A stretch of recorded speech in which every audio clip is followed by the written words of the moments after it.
So back in August, after a fairly large windstorm, a nice chunk of a branch off of a sycamore tree fell in the front yard. The timing couldn't be more perfect because my cousin had been wanting me to make her a cat tower, and this was basically going to be the bulk of the vertical piece, at least, that would hold this up.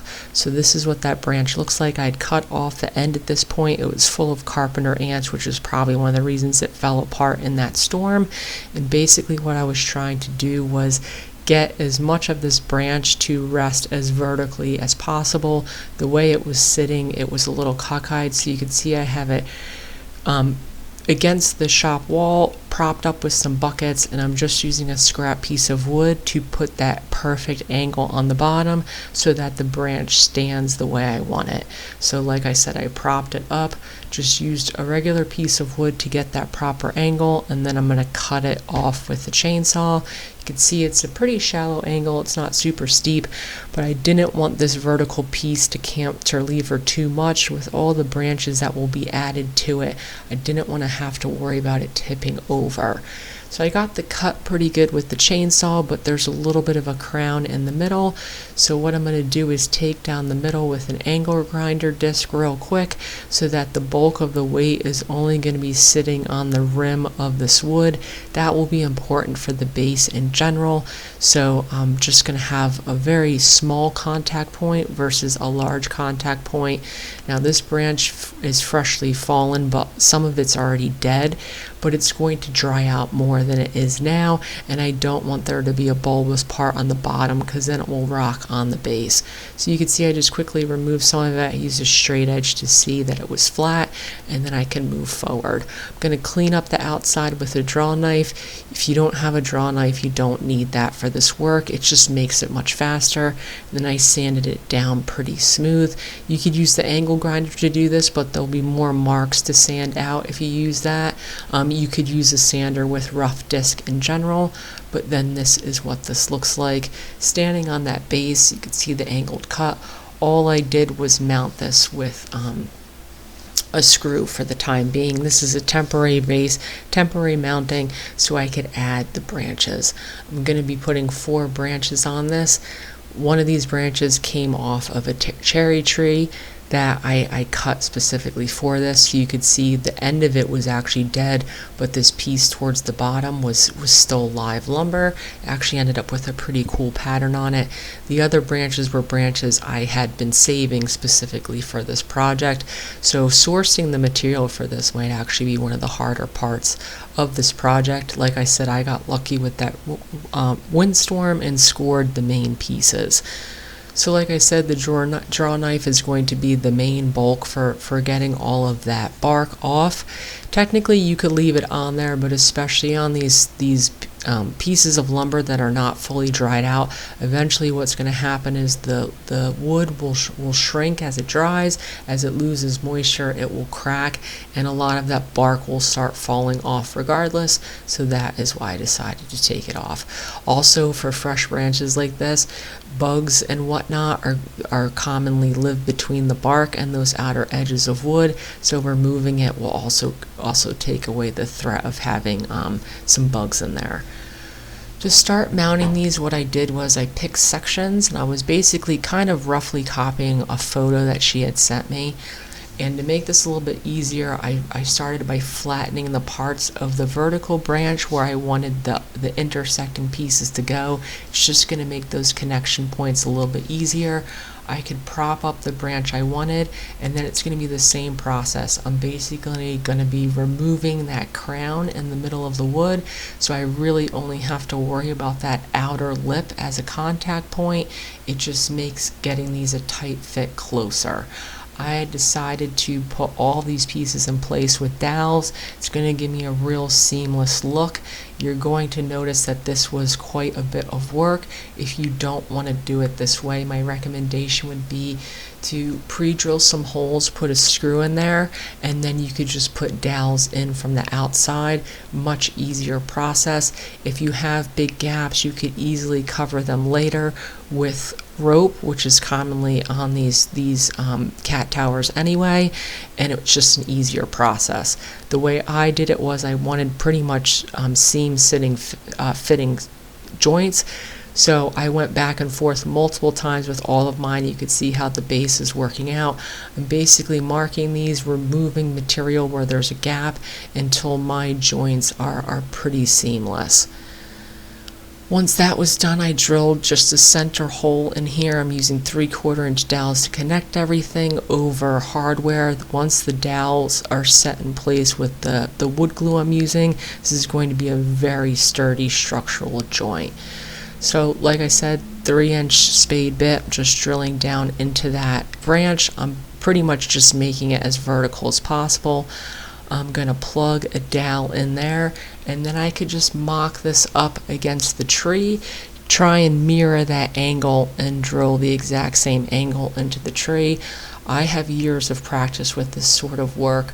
You can see what I did was I roughly drew a crosshatch on the branch and then transferred that to my vertical piece so that when I put it up against it, I could kind of roughly get where center is going to be, so my tick marks match.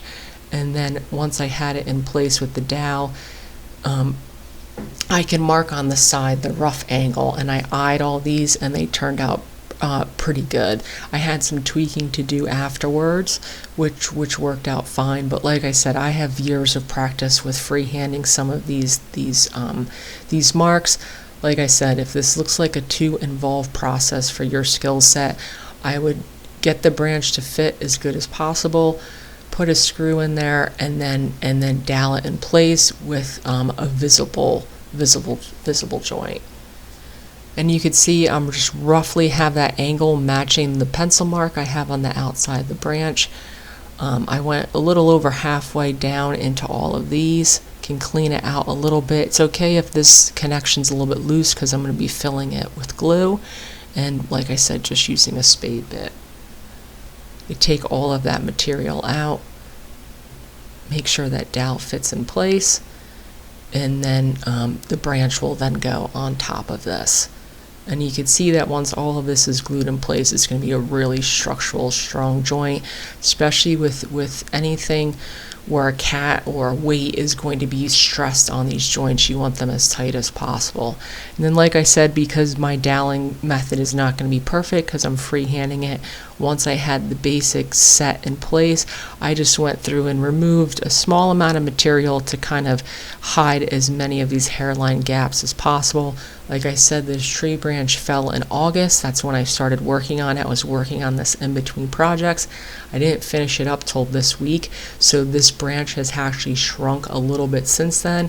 Kind of reveals little hairline gaps where the branches meet the trunk, but like I said, that's okay because you have 4 inches of a dowel going into both glued in place. They're not gonna fall apart on you. So then once I had all the branches done, I actually took them all out for the time being. I wanted to do the base. The base was going to be easier to do without all the branches in place, so I wasn't whacking my head on it. You can see here what I'm doing, and this is what I'm recommending if you don't think you have the skill set to do the hidden dowels. I have that screw in the center holding everything in place, and then I could drill my 2 dowel holes to hold the base to the tree. And I left that screw in, I think, for this one, but then at that point you could take it out. So I'm using that screw basically as a placeholder while I put these large dowels in place, and this is how I decided to attach the tree branch to the bottom of the base.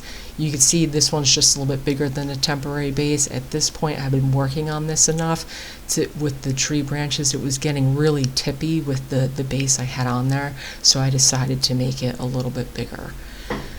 So the base, I also decided to weight it. I'm going to put about 50 pounds of weight in the base. That is most likely overkill, but you also really don't want this falling over. So what I'm going to do is make about a 4-inch frame around that plywood. I'm I'm going to put a rabbet on it so it sits on the base, and then a removable topper on it, and then some sandbags inside. So this is going to get pretty heavy at this point. The whole goal was this to make a structural base, but the sandbags can be removed for transport. The joints I decided to do on this base are finger joints. I'm doing that because I have this jig made. It's really easy to set up, makes quick finger joints, and then I can just plop this in place. If you do not have a finger jointing jig, honestly at this point butt joints with some glue and even dowels or screws in the corner will work just as fine. So that is going to be my thickened base. You can see I drawn marks on the bottom of this because I want it rabbeted in place. So I drew those marks to measure the base and then made this a little oversized. You can see how that base is now going to fit in there once I put rabbets on the bottom. So right now the base is sitting on top of the box. You'll see how I get it all to fit. So I had that on top there, I made the marks, and then I could put rabbets on this bottom.